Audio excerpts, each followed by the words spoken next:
नमस्कार दोस्तों, अगर आप बिहार बोर्ड 12 साइंस की तैयारी कर रहे हैं तो यह वीडियो आपके लिए बहुत महत्वपूर्ण है, क्योंकि इससे हम पिछले साल के ऐसे प्रश्न करने वाले हैं जो बोर्ड परीक्षा में बार बार पूछे जाते हैं। इस वीडियो में फिजिक्स, केमिस्ट्री और बायोलॉजी के सबसे महत्वपूर्ण प्रश्नों को आसान भाषा में समझाया जाएगा, जिससे आपकी तैयारी और भी मजबूत हो जाएगी। इसलिए वीडियो को बीच में बिल्कुल मत छोड़िएगा, क्योंकि आखिर तक आपको ऐसे प्रश्न मिलेंगे जो आपकी बोर्ड परीक्षा में सीधे मदद कर सकते हैं। अगर आप बिहार बोर्ड 12 साइंस के छात्र हैं तो यह वीडियो आपके लिए बहुत उपयोगी होने वाला है। तो चलिए प्रश्नों को भौतिक विज्ञान फिजिक्स से शुरू करते हैं। तो पहला प्रश्न है, समरूप वेग से चलयमान आवेश उत्पन्न करता है, ये केवल विद्युत क्षेत्र के उत्पन्न करता है। ऑप्शन नंबर ए हो जाएगा। आगे बढ़ते हैं, निम्नलिखित में से किसका अपवर्तनांक सबसे अधिक होता है? ये हीरा का होता है सबसे अधिक। ऑप्शन नंबर ये 2 हो जाएगा। आगे बढ़ते हैं, मूल गेट के लिए निम्नलिखित में से कौन सा सही है? एंड और नॉट, ये ऑप्शन नंबर ए हो जाएगा।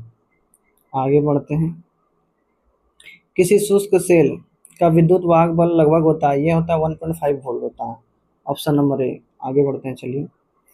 एक एम एक एमीटर का प्रतिरोध होता है, ये बहुत कम होता है इसका प्रतिरोध। ऑप्शन नंबर 2 हो जाएगा। चलिए अगला प्रश्न को देखते हैं हम लोग। पृथ्वी के चुंबकीय ध्रुव पर नमन कोण का मान होता है, ये इसका मान होता है 90 डिग्री होता है। ऑप्शन नंबर 3 हो जाएगा।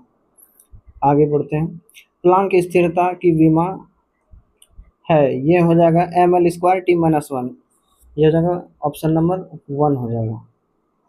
आगे देखते हैं, चलिए रसायन विज्ञान। चलिए केमिस्ट्री से पढ़ते हैं, निम्नलिखित में से कौन सा क्रिस्टलीय ठोस का उदाहरण है? ये हो जाएगा नमक। Option number 4। आगे बढ़ते हैं, शुद्ध जल का पीएच मान होता है, इसका होता है शुद्ध जल का पीएच मान होता है 7। Option number 3। 10 नंबर चलिए देखते हैं, वाट हाफ गुणांक कैल्शियम नाइट्रेट के लिए होता है, ये होता है 3। ऑप्शन नंबर 3 में भी है। आगे बढ़ते हैं, आदर्श विलियम का निम्न में से कौन सा है? यह राउल्ट के नियम का पालन करता है। ऑप्शन नंबर ए हो जाएगा।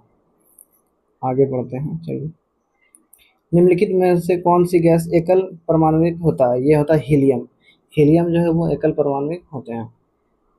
आगे बढ़ते हैं, निम्नलिखित में से कौन सा नियम गैस का विलेयता और दबाव के संबंध को बताता है? ये हेनरी का नियम बताता है।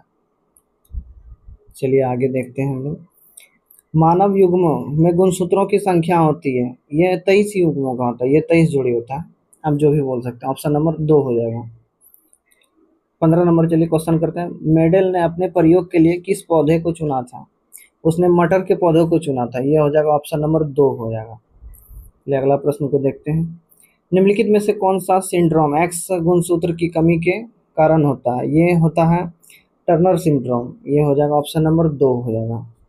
चलिए आगे देखते हैं, डीएनए के पिरिमिडीन में क्या पाया जाता है? ये पाया जाता है थाइमिन एवं साइट्रोसिन, ये यही पाया जाता है दोस्तों। ऑप्शन नंबर ए हो जाएगा। आगे देखते हैं, टाइफाइड बीमारी का रोगजनक है, ये हो जाएगा सैल्मोनेला टाइफाइड, ये हो जाएगा ऑप्शन नंबर 2। आगे बढ़ते हैं, कवक और उच्च कुल पौधों की जड़ के बीच बनने वाली सहजीवी संबंध को कहते हैं, ये माइक्रोराइजा कहते हैं। ऑप्शन नंबर 2 हो जाएगा। आगे बढ़ते हैं, ओजोन परत वायुमंडल के किस भाग में पाई जाती है? ये समताप मंडल में ये पाया जाता है। Option number 2। आज का ये 20 प्रश्न हो गया। बहुत से छात्र सिर्फ किताबें पढ़ते हैं रह जाते हैं, लेकिन पिछले साल के प्रश्नों को प्रैक्टिस नहीं करते। यही गलती आपको नहीं करनी है, आपको बार बार प्रैक्टिस को जारी रखना है। अगर वीडियो को अच्छा लगे तो इसको लाइक कर दीजिएगा, चैनल को सब्सक्राइब कर दीजिएगा, और कमेंट में अगर कुछ बताना हो तो आप बता सकते हैं। धन्यवाद।